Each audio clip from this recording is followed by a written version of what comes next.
Well, Yes. what's new with you? I have COVID. Oh, So much fun. I was like, oh, we can talk about this on the podcast. And then I thought, oh, wait, that's a HIPAA violation. No, I'll have to I don't mind. I'll I'll have to waive nonchalantly it. ask. It's not all that bad because I was vaccinated and boosted, but I woke up this morning. I'm like, I feel weird and sore.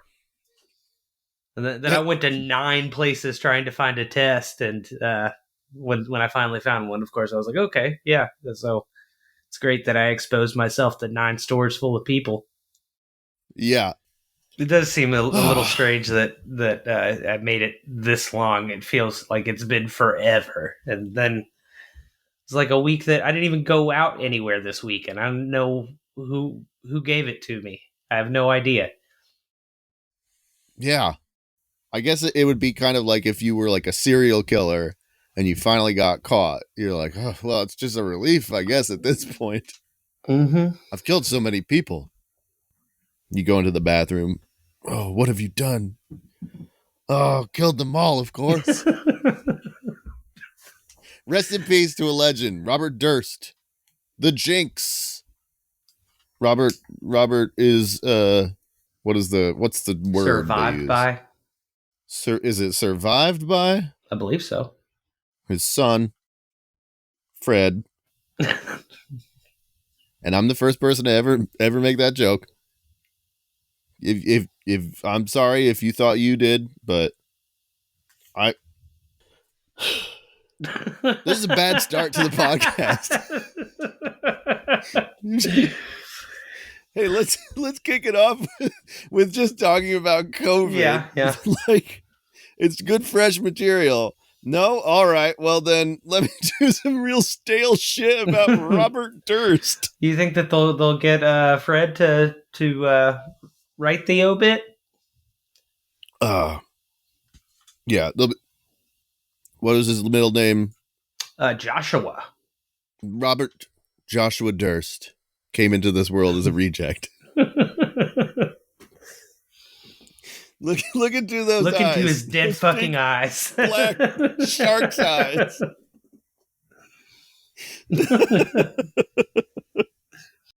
Ooh. All right. Let's talk podcasts. Let's do it.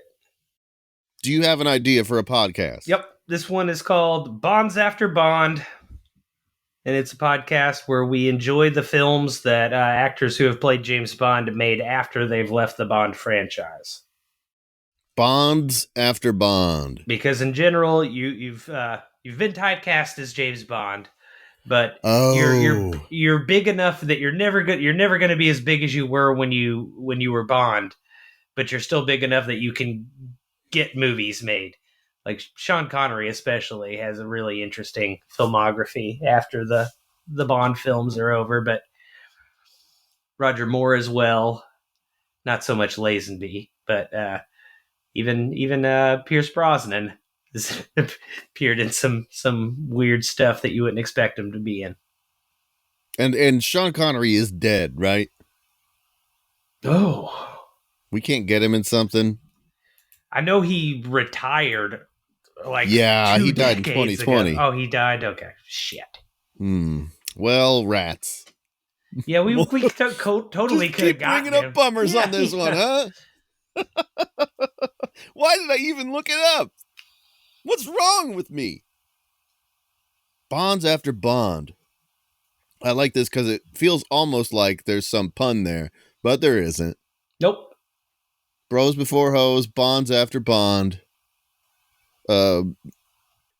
That's it. I thought about naming it a special bond, and then we could get like all of these actors, one of their significant others or their member of their family, to help us break down their weird film choices after leaving Bond. What about Broken Bonds? Oh, let's start out with dead ass Sean Connery then. He's the most broken of the Bonds. Lazenby might be dead. There's no way to know. I'm not looking it up. No way to know. I've already done too much death on this episode. From now on, it's life. I'm trying to think of, what do you think is the biggest movie that a James Bond type actor did after being James Bond? I mean, I'd probably go with Sean Connery in The Rock. The Rock, that's a pretty big one. What about Mrs. Doubtfire? Had he even been Bond yet? Or was that the same year as GoldenEye? I feel like it might have been like 1 year before. I feel like he was already James Bond. All right, so, oh my God, it was before he was James Bond. Shit. Well, to be honest, I thought that man was James Bond as a child. I just thought that was. I think it name. Like he and other people played him in movies. He was supposed to be James Bond instead of Timothy Dalton, so it was like a years-long thing where they were like, "All right, he's finally going to get to do it, guys." Yeah, we've been wanting him to do it since 1988. It's 1994. It's going to happen finally. Yeah, in this scenario, Pierce Brosnan was COVID. And he was like, I was supposed to get an AJ back in 2020 when they went on an all day binge drink axe throwing bike ride. Somehow missed my chance, but now finally, after all these years, I got him. Bonds after Bond. What was Pierce Brosnan in after James Bond? The Thomas Crown Affair? Yeah, and that's very Bondy, but then he's also in both of the Mamma Mia movies. Mamma Mia.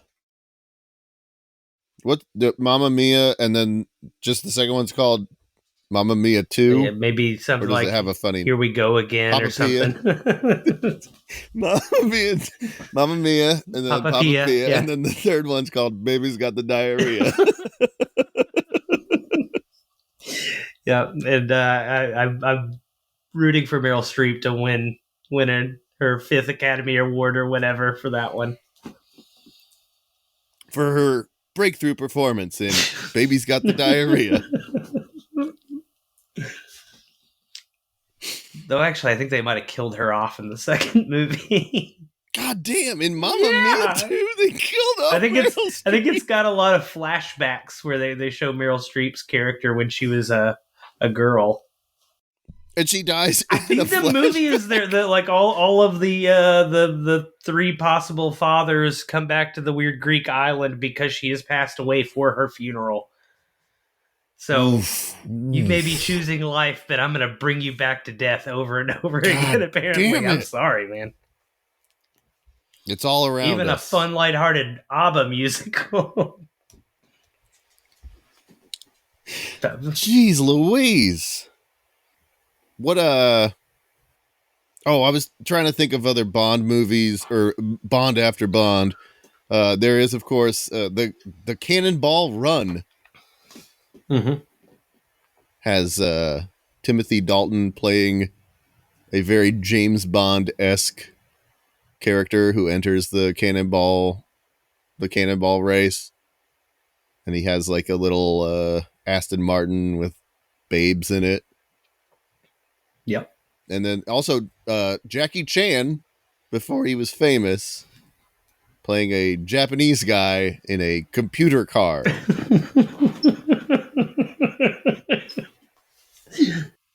What about Zardoz? How did Zardoz do at the box office? I don't think it was a huge success, but it definitely wasn't a career killer, which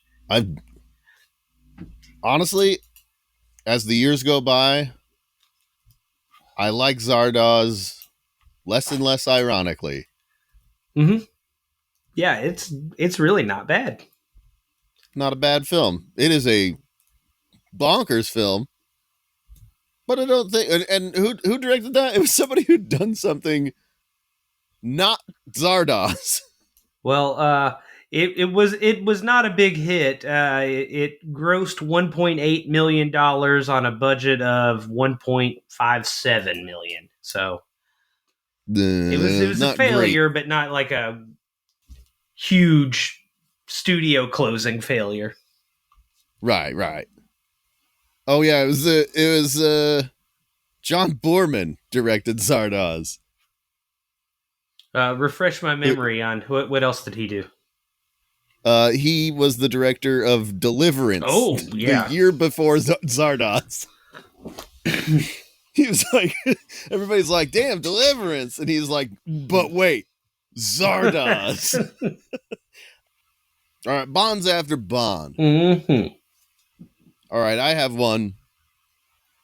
What do you got? This one is called, well, at first I was going to call it, here's your sign, but I think that maybe we call it There's Your Sign, just so it doesn't get mixed up with that the song or the Bill Engvall stand-up. I wanted to almost reference that, but not. Okay. I want to delineate from that. Basically, this is my idea is people love to put signs in their yards now all year long. Like, not just during elections. We have like signs for like vague ideas.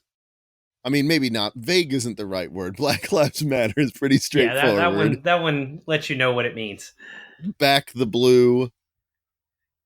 I've seen. I was thinking they're boutique.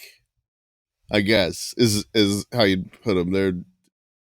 They're taking single issues and turning them into yard signs that you can just keep up all year long. I was like, dang, that's a pretty good racket, right? We should just come up with issues and make yard signs that we can sell to people. But we'll have a podcast where we talk about the issue and then we come up with the sign for the issue and then we direct people to our website where they can purchase these signs. Okay. Yeah, I like that. This reminds me, I think it's coming up on a year since I registered the National Car Registry. Uh-huh. I probably need to stop paying for that. That's a good call. That website has not gotten much business. So flip it over and start a new one, and it's the Now it's yard signs for every opinion. We don't feel one way or the other. We're just selling signs, okay? We've got all different colors of flag. We can put any color line you want in there. And maybe just you need a sign to let people know you don't have a strong opinion one way or the other. That's an excellent sign to have as well. Leave me out of this. Put that in the yard. You got one neighbor has a Trump sign, the other one has a Black Lives Matter sign, and you've just got one that says, "I just want to grill." I know that my mom has one, and it just says, "Try kindness." Oh, I've seen that one. Try kindness. And every time I see it, I think try a little tenderness would be a better sign. Yeah. It's kindness with a wink. That kind bud. Oh, yeah. Try that kindness. You just hear the reggae music softly thumping from inside the house. She's really good at her steel drum. That would be amazing if you came home to visit your family and they had converted to Rastafarianism, like a reverse college experience. You're like old baby boomer parents switch to Rastafarianism. You come home for Thanksgiving and they're not celebrating and they call you a bomba clot. How was your Thanksgiving? Not good. My parents kicked me out of the house. Yeah. They said that I was a bald head. Yeah. They wouldn't buy any of my new yard signs. That could be a yard sign too. Just a sign that says, it's okay if your parents convert to Rastafarianism. Parenthesis, it happened to me if anyone wants to talk about it. I don't know, just it's in the Cool Runnings font.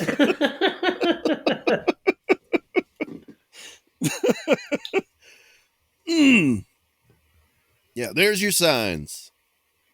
Do you got another one here? Yep.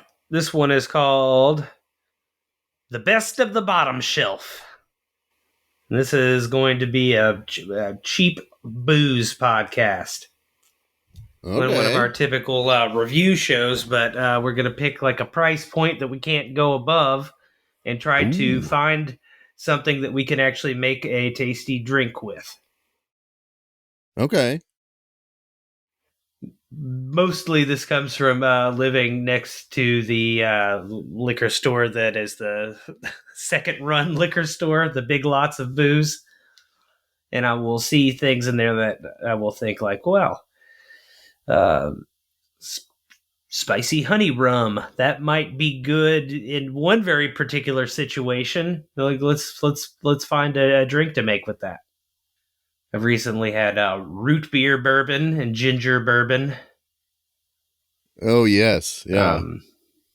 Had the pineapple whiskey before. I think you had some of that. I do think I have tried the pineapple whiskey.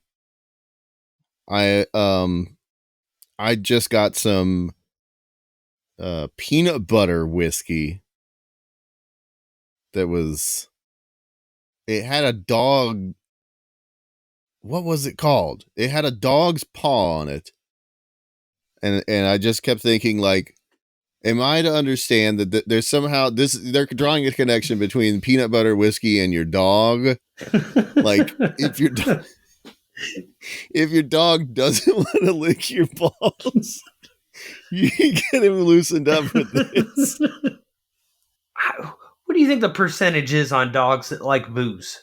Because the dog I had growing up, there were a few times I tried to give her like a beer, and she would not drink it. She said no. Really? Yeah. That's surprising. I feel like dogs would love booze. I mean, yeah, we were given Spuds McKenzie commercials, and it makes you think like, hey, it's just a good thing to occasionally give your dog a beer. They love it, and they turn into party animals. Did they ever show him drinking the beer? I feel like they probably weren't allowed to. I feel like Spuds McKenzie probably pre-gamed pretty hard before they started filming the commercial. He's just stumbling around. It's, doing some backyard wrestling, getting thrown through some tables and whatnot. They've got to go every morning to Spuds's hotel room, and he's just like Spencer Tracy, just naked, passed out in the bathtub, covered in his own shit and vomit.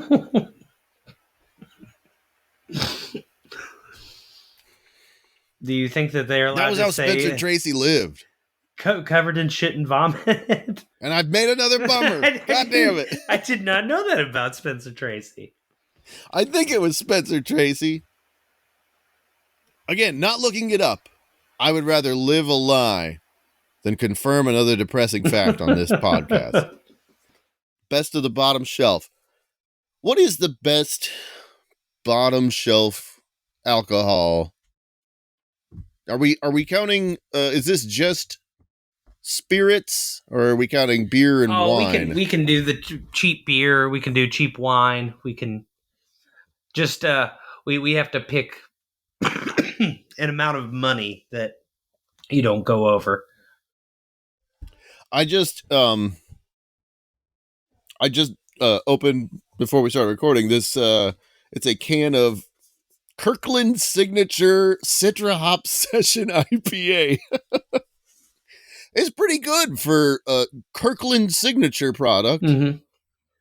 Way better than that beer that they have at Aldi, that's for sure. Oh, I haven't had the Aldi beer, but I always remember thinking that the Trader Joe's beer was in liquor was pretty strong. And I think that they have wine at Aldi sometimes too, and the brand is called the Winking Owl. He's like, hey, listen, it's late enough. You can have a glass. It'll help you go to sleep. Who's going to have a problem with that? Who amongst us hasn't needed to cut loose from time to time? I won't tell anyone if you pour it on your balls and let your dog lick it off. I don't know.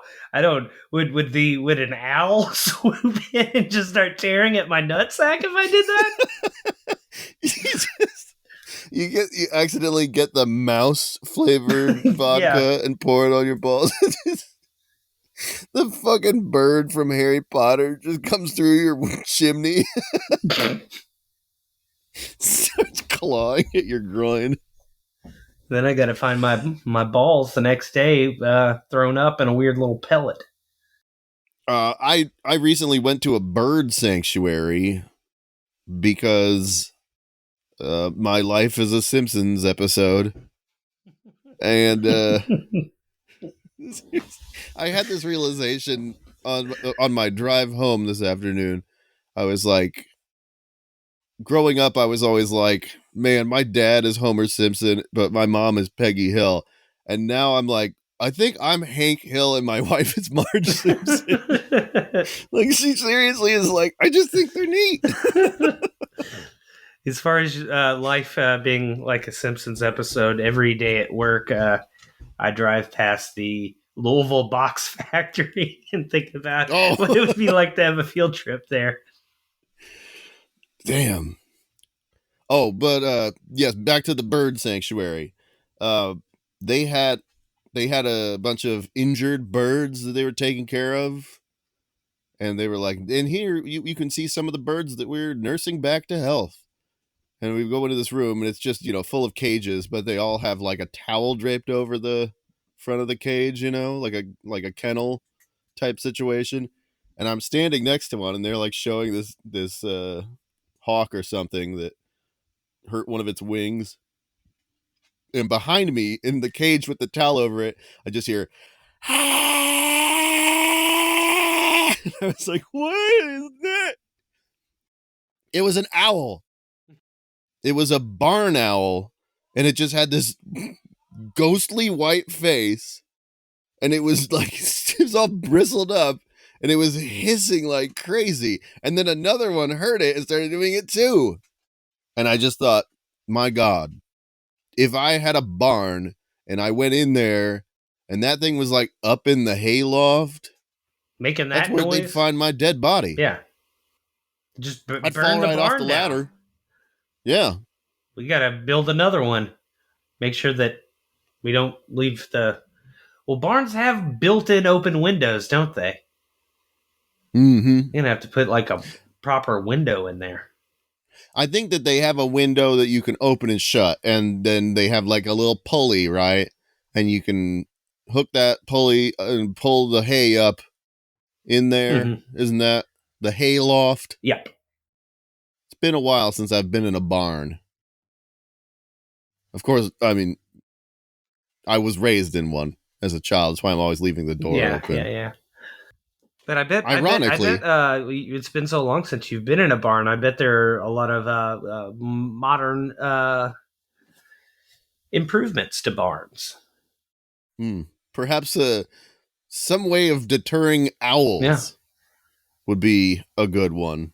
My God, it was scary. It was like something from a Japanese horror film. Not a fan of owls now. Were they planning on taking that owl out of the cage, or were they just like, these are all of our injured birds? They're in a lot of pain, so they make some scary noises. Check it out. I say that I'm not a fan of owls, but I did find out that there is one kind of Eurasian owl whose scientific name is BUBO. And I thought that was pretty good. Is that where we get the nomenclature for the human breast of hooter? That's it. Get a load of those bubos. Mm-hmm. It's quite a set of bubos you got over there. Honestly, that works even better than Hooters.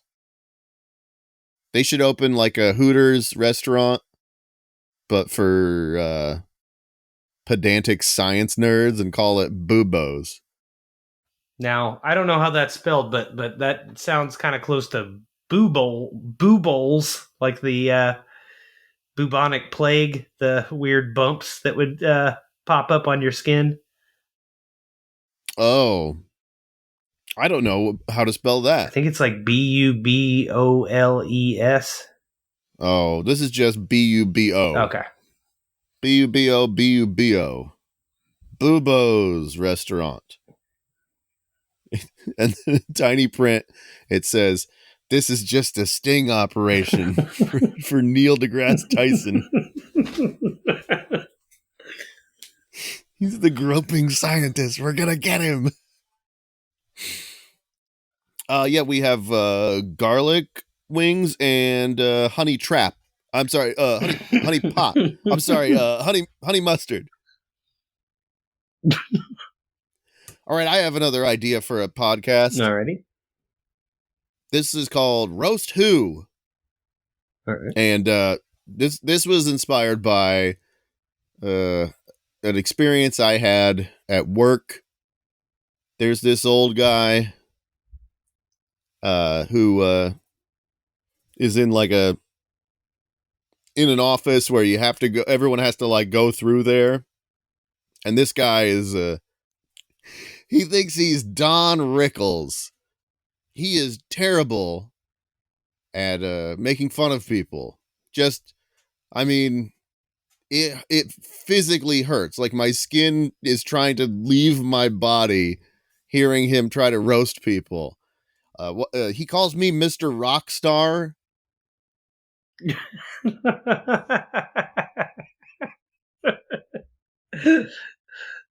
Good one. If I'm in there with anyone else, he says, "Well, there's the two balls."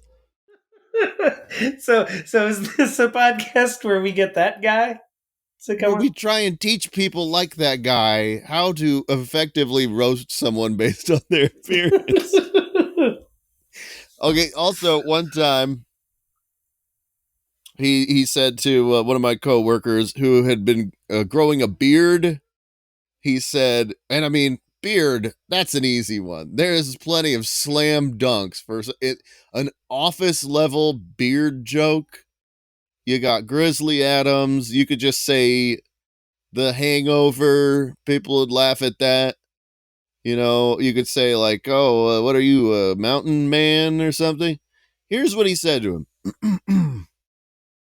"You look like you just came out of a cave eating a roast beef."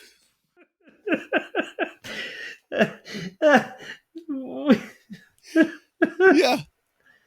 I don't know. That thing that people are always... I mean, I was with him as far as the cave went. You can do a better job than that, but you know, Yeah. mountain man. It's a mountain man living in a cave. That's fine, but caveman, mountain man, both things. Yeah. But then the roast beef just makes it like a... yeah. But there's an Wait, was he- Arby's over behind the cave. He's got there's there's a Rax inside the cave. It's the only Rax still in existence. existence. Eating roast beef that has been past due since 1994. It's like one of those soldiers after World War II in the South Pacific who didn't get the memo that the war was over, and he's still defending his base from the GIs, like into the 1960s. But it's just the manager of the the cave Rax roast beef. Anyway, so my idea was that we could take a look at the just as a template that everyone has access to, the classic game Guess Who. Yep. So we could just take a look at these guys, and then you could come up with some roasts for some of these fellas here. I'm looking. This is the like the classic 90s Guess Who. We've got Alex. This one's a slam dunk. Hey, you look like Neil deGrasse Tyson.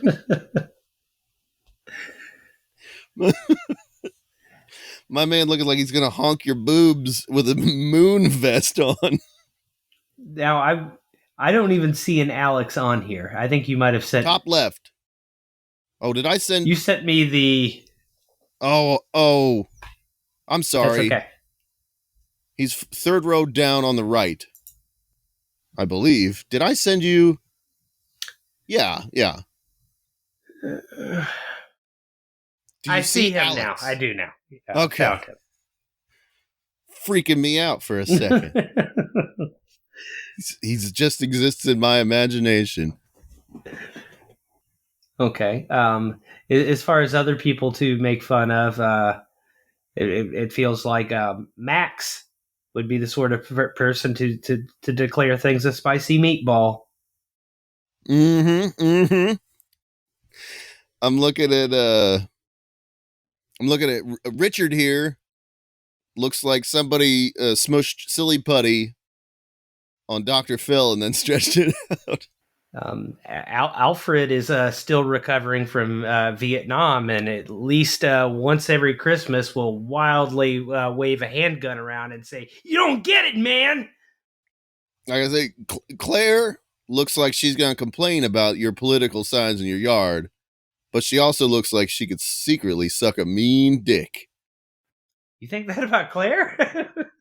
Yeah. Wow. Yeah. Okay. Look at those lips. This little tiny. It's jarring to me how sad so many of these people look. This would also be just a great way to play Guess Who, is instead of describing their physical appearance, just you can only ask questions based on what you think their backstory is. Do you think that Bill was cruelly called an egghead his whole life, even though he has a lower than average IQ? Yeah. Oh, Bill. Bill is such a fucking freak. I feel like every game of Guess Who should just start with, is your person a Bill type character? Like, if you saw that guy in real life, you'd just be like, hey, get a load of Bill from Guess Who. Well, you might also just call him Beldar. Yeah. He's like Beldar, but if Beldar ran like a fucking beer garden. It's like Beldar the Chocolatier. His cheeks are so fucking red. Yeah, very rosy. And another one, he's got those Claire style lips, like he's pouting. Some of the people have pouty lips. Other people have like pouty into the side lips. Yeah. And then there's like Susan up at the top, who has those weird French guys who died last week. You know who I'm talking about, that have had insane amounts of plastic surgery. They're like a cryptocurrency meme. Oh boy. I do not know this one. All right. French guys. Hang on, I'm just going to Google exactly what you said. It's the Bogdanoff twins. All right. That's Bogdanoff. These aren't the guys who helped Jussie Smollett, right? No. What? Ooh. Do you think one of them was really into getting plastic surgery, and the other one was like, well, we're twins, I guess. I gotta look like him. I don't know. I do know that there are pictures of when they were at the height of their success, and they haven't started that yet. And then all of that stuff is my trying goodness, to hang on to fame in some way. Jeez Louise. What the? Oh, they were anti-COVID? And they both. What does that mean? They both died of COVID within days of each other. This headline says that they were anti-COVID views, which, I mean, is anyone pro-COVID? Is that a possibility? Could you just I mean, at this point, it kind of seems like the Biden administration is a little pro-COVID. They're like, you should get it. It's cool, actually. They're doing the Billy Madison thing. Yeah, everybody who's cool gets COVID. And there's like a 90-year-old woman on a respirator. If getting COVID is cool, consider me Miles Davis. Anyway, that's Roast Who. The show where we roast the people from Guess Who to help people who aren't good at roasting understand. Or maybe if we pick that one, let's have our listeners send in a picture of your boss. We'll roast them. This can be kind of like a smaller, less people version of that Reddit thing. Yeah. If there's a guy at your office who's always trying to serve you, send us a picture of him, and we'll write some real zingers. It's funny because I get paid to write roast jokes, but at work I'm just like, good one, buddy. Like, I'm not gonna go in on this old guy. All right, let's go to the Podtron. Okay. Folks, the Podtron 4500 is an artificial intelligence. We give it a list of the hottest podcasts on the charts, and it analyzes those names, and then it gives us a list of new podcast names that could potentially be as hot and as exciting as those ones that people are already listening to. Podcast names like Girlfriends Keeping Doobie Safe. Oh, that's good. This is a good podcast. Girlfriends Keeping Doobie Safe. And who amongst us has not appreciated the tireless work of girlfriends who are keeping Doobie safe? Yeah. In their Doobie safe. Going through security at the Allman Brothers concert. Oh, yeah. Babe. Is it okay? Let me see your purse for a second. You have to keep Doobie safe. It's funny that I said the Allman Brothers because it could have been the Doobie Brothers. That's a different story entirely. That was when I dated that girl who was the security guard for the Doobie Brothers. She had to bust Rerun. He was making a bootleg tape of their concert. A giant reel-to-reel recording equipment stuffed under his shirt. He just danced too hard and it all fell out. Wasn't really like they acted like she did something, but Rerun was the one who outed himself there. And is that really keeping doobies safe? Is the bootleg recording industry really hurting the Doobie Brothers that much? I don't think so. And I wish there were more bootlegs of concerts because it's different than the studio album, and not every band puts out a live album like they used to. I remember when I was a kid, I'd go to the record store and they would have multiple different bootlegs of Pearl Jam concerts for sale at the record store. Like Pearl Jam was just cool with it. And so they'd have like that's because the Pearl date Jam and was the selling location. It themselves.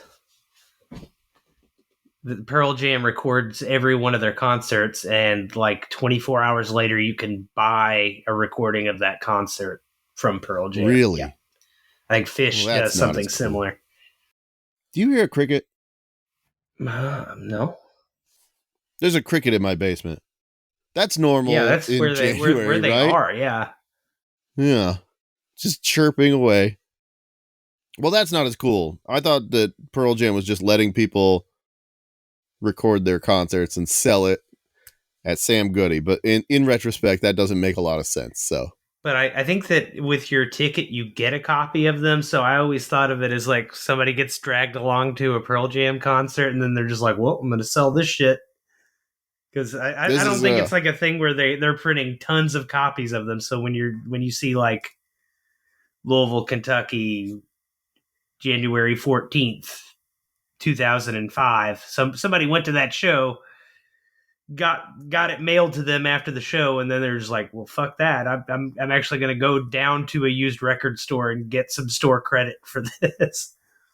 Oh man, the old used record store. Not a lot of people come in the old used record store. No, these they days. don't. Why, I remember back in the day, we had an autograph table set up with System of a Down was in here. Yes, sir. Those nice old boys. We had to set up the red velvet rope so the people would stay orderly as they waited in line at the record store. Oh, yeah, you'd come in, you just wanted to get yourself a jar of sorghum. Sorry, Pa. Mindless self-indulgences, signing posters and CDs today.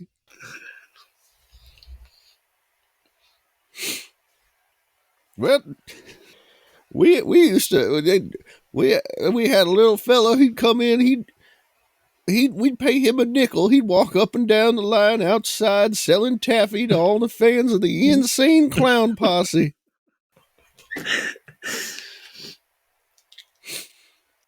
That's Girlfriends Keeping Doobie Safe. I forgot what it was. Okay, cool. Do you have one from the Podtron? I do. This one is the Disco Pigs. The Disco Pigs. I saw when the Podtron was slowly outputting the names. The Disco Pigs did catch my eye as it went past in the text. I was like, "Ooh, the Disco Pigs."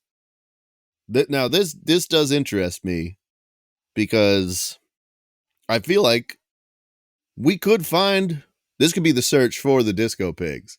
There was a lot of disco animal content put out in the 1970s. Yeah. Everybody's a fan of Rick Dees' Disco Duck. Uh-huh.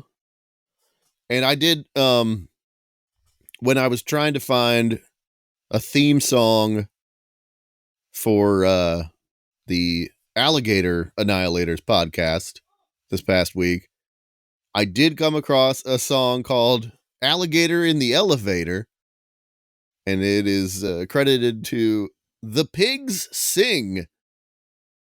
That is the only song on Spotify. It is clearly from an album that looks like it was put out sometime in the 80s from the looks of it. It's pigs. They're surrounded by flies, and they are singing. But the only song that they're singing on streaming is about an alligator in the elevator. Mm. Do you think it's a band that uses like that Babe technology where it's a talking, singing pig in English? Yeah, you go to see them in concert, and their mouths aren't moving. They've got pigs on the stage. They're clearly playing a recording. And you're like, babe, I'm gonna have to get that doobie early. Yeah, get it out of there. I need to get the doobie out. This is not working. I can see this is Groober's big solo, and he's clearly eating an old rotten apple. That's not him singing. I need to be taken away to a world of fantasy that the Disco Pigs are not delivering for me. But I mean, yeah, we had the Disco Duck record as a kid. I had a whole Disco Mickey Mouse record. I think that we've discussed that before. They did a parody of Macho Man called Macho Duck with Donald. There was just a song called Disco Mickey Mouse. It was just very clear that a lot of people working for Disney in the 80s were really into cocaine. And I think that pigs would be into cocaine too, and that's going to be a part of this show, obviously, is we're going to give the pigs cocaine and see what they come up with. We're going to give the dogs beer. And the pigs cocaine. We're going to give the pigs cocaine. And then we'll see which one of them writes better music. We come back in a week, and it's like the dogs have formed like a Kiss-style band. And the Disco Pigs are like Donna Summer. We have to call like a press conference, and we hastily go out and buy white lab coats to try and seem like we did this as scientifically as we possibly could. We just got it up on a stage. We rented out a stage at the fairgrounds, and then we just. There are a lot of Bunsen burners going and bubbling beakers, and we're feeding the pigs and dogs. It looks like science juice, but it's really just either cocaine or beer. Yeah. We have a bunch of. We have one of those things that's like the two antennas with the lightning bolt going up Jacob's ladder. You know, the Jacob's ladder. We got the ball when you touch it and it makes your hair go up. Like, yeah. And then they're like, so what was your scientific method? We're like, well, we gave the dogs beer and we gave the pigs cocaine. And we told them they weren't allowed to share. And then that's it. We didn't even let them listen to me. They came up with a pretty close approximation to two of the most popular musical genres of the 1970s. What we think this shows is that animals are stupid and about 50 years behind the times. Yeah. We expect them to pass Roe versus Wade for pigs and dogs anytime now. All right, I got that's the disco pigs. The disco pigs, yes. I got one here. This is called Joe Rogan discussing medicine with the three amigos.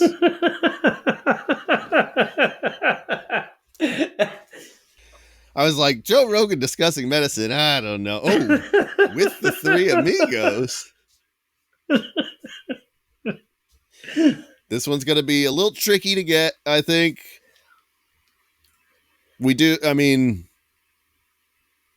just get a new show with Steve Martin and Martin Short, but they replaced Chevy Chase with that girl from the Disney Channel. What's her name? Well, not Chevy Chase. Yeah, for sure. That's all I know. So maybe we get what is that? What is that lady's name? I don't know. I haven't watched this show. Only Murders in the Building. Selena Gomez. Yeah, it's where Selena Gomez, Martin Short, and Steve Martin are trying to investigate a murder that happened in their apartment building. But they all have a secret. Anyways, maybe we just get Selena Gomez to reprise Chevy's role in the Three Amigos. It's kind of people love a reimagined reboot that it touches on the original, like Ghostbusters, what's it called? Afterlife. Ghostbusters Requiem. Somebody's running a paper shredder right above. Can you hear that? I thought I was hearing some distant music. It's like a spooky, like somebody got the theremin out. Yeah, we just, we do like a Ghostbusters Afterlife, but for the Three Amigos. And, we can't get the whole cast back, but we get the ones that everybody loves, and we get some hot new stars. Selena Gomez. Yeah. Maybe we get Finn Wolfhard in there too. People like him a lot. Yeah. And then when you Joe say Rogan we can't get discusses medicine with him.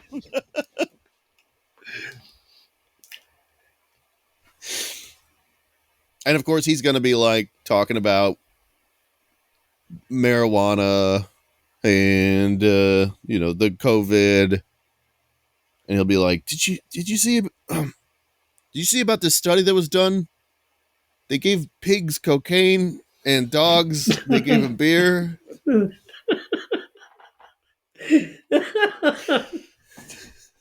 And then his producer's like, Joe, you have the Three Amigos here. Stop talking about the disco pigs. That's next week. It's just... No, he's just interested in if there's any medical application for that science. Do you think we could be giving humans cocaine and beer? Do you think it would help them make disco? We accidentally gave the humans cocaine and beer, and they just turned into Van Halen. Joe Rogan discussing medicine with the three amigos. Is there any... It's been a while since I've seen the three amigos. Is there any indicator that the three amigos know anything about medicine? This might be Joe Rogan explaining what he knows. You know, if you went back in time and met Hippocrates, considered one of the greatest doctors of all time. But I'd know more about doctoring than he does. Yeah. And I could be like, listen, fucker. Yeah. Wash your hands. Sit down and shut up, you old, crusty stink bag. I'd just be like popping out aspirins, and I would be worshipped as a god. I'd be like, here, you have an aspirin, you have an aspirin, you have an aspirin. They're all like, oh my God. My entire life I've had a headache and now it's gone. And I'm like, now I'm going to need some barley and some hops and the leaf of the coca plant. We are going to get this party started. Bring the pigs and dogs. This is an episode where I have just got stuck on one concept, and it's better than the first half where it was just death. Yeah. Well, I mean, if you feed a pig enough cocaine, it will die. So we'll have to be very careful. There's a kernel of truth in everything, and I still have not gotten past death. I'm just making light of something that would surely kill pigs and dogs in real life. That's Joe Rogan discussing medicine with the three amigos. All right. You got one? I've got another one here. This one is called Hoarders with Matt, in parentheses, I'm going to be a father, MacDonald. Hoarders with Matt, parentheses, I'm going to be a father. It's like it's his nickname. Is it MacDonald? M-A-C Donald. Yep. Okay. You know, sometimes there's a McDonald or a MacDonald. Hoarders with Matt, I'm going to be a father, MacDonald. Which hopefully Matt, I'm going to be a father, MacDonald, isn't a hoarder himself, because that's not a bad. It's not a good place to raise a little baby in. A little baby crawling through your little pig trails in your hoarder house. Easy to get stepped on. Easy to have something fall on them. Trapped baby. Trying to see who Matt MacDonald is. There's a writer. Now make sure is Matt as in Matthew MacDonald. It's not Matt Donald. Matt Donald. Google said, do you mean Mott MacDonald? That's never a good sign. Yeah, it doesn't seem like... Oh, there is a film director. Looks like he's done a DiGiorno pizza commercial. Something that sounds like it was made up by the Podtron, called Assassin's Creed Unity presents Rob Zombie's French Revolution. Is that a real video game? No. Rob Zombie's French Revolution? Rob Zombie presents the French Revolution. Rob Zombie French Revolution. Yeah. Holy hell. It's a video game and not like a short film? Oh, it is a motion comic short film written by Rob Zombie. I mean, honestly, I would play the whole fucking game. Rob Zombie's French Revolution. The French Revolution, featuring the Devil's Rejects. But even if we have no earthly idea who Matt MacDonald is, I think this is just a podcast that is parenting podcast for hoarders. Mm-hmm. Mm-hmm. Or it's just like the show Hoarders, but the host is this guy, MacDonald, and he's just very, very worried about the fact, like, at any time, he just keeps being like, yeah, so we're going to clear all this stuff out of your garage. I might have to duck out, though. My wife could go into labor at any time now. And he does. He keeps leaving, and the He keeps having hoarder to check doesn't his really phone. like. They aren't I'm getting sorry. any work done. They won't throw anything away. And he's like, "You just clean it up yourself, and I'll leave the camera crew. They're gonna tape you." Like, what should we do with all of these old magazines? Just put them in the basement, I guess. They're just taking them out of the garage and put them in the basement. It's like, I have a missed call. Is this the doula's phone number? My wife keeps sending me links to different cloth diapers. I don't know. Just pick one. I still don't see why we don't get the disposable diapers and just clean them really good and use them again. And then he goes around to the back of the house and he sees a mountain of disposable. Oh, that's why.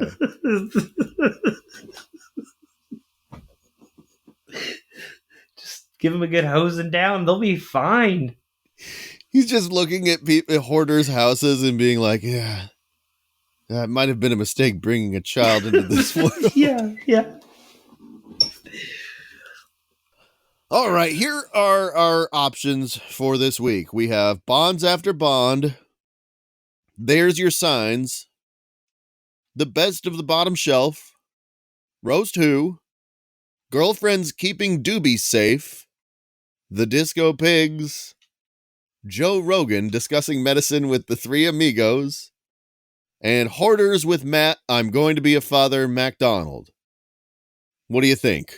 I like our first two ideas. I think we both came out with the best ideas right off the top this time. Like Bonds After Bond, or There's Your Sign. Yeah, I like both of those. Ooh, it's a tough one. What do you think? Let's do There's Your Sign, because we've done a whole bunch of different movie kind of podcasts. Yeah. Though I will have lots of time to watch movies this week too. So. Yeah. Well, I will as well, because they just announced that the schools are shutting down. They said at least until Friday. So who knows? Well. But yeah. Well, let's leave it a little bit up in the air. It's going to be one or the other, or some combination of the two. So yeah, folks, if you wanna hear There's Your Signs, P.S. the last episode of We Don't Have a Podcast Yet, recorded in my 30s. Ooh, I'm gonna leave all the death stuff, but I'm gonna cut that out. It's too sad.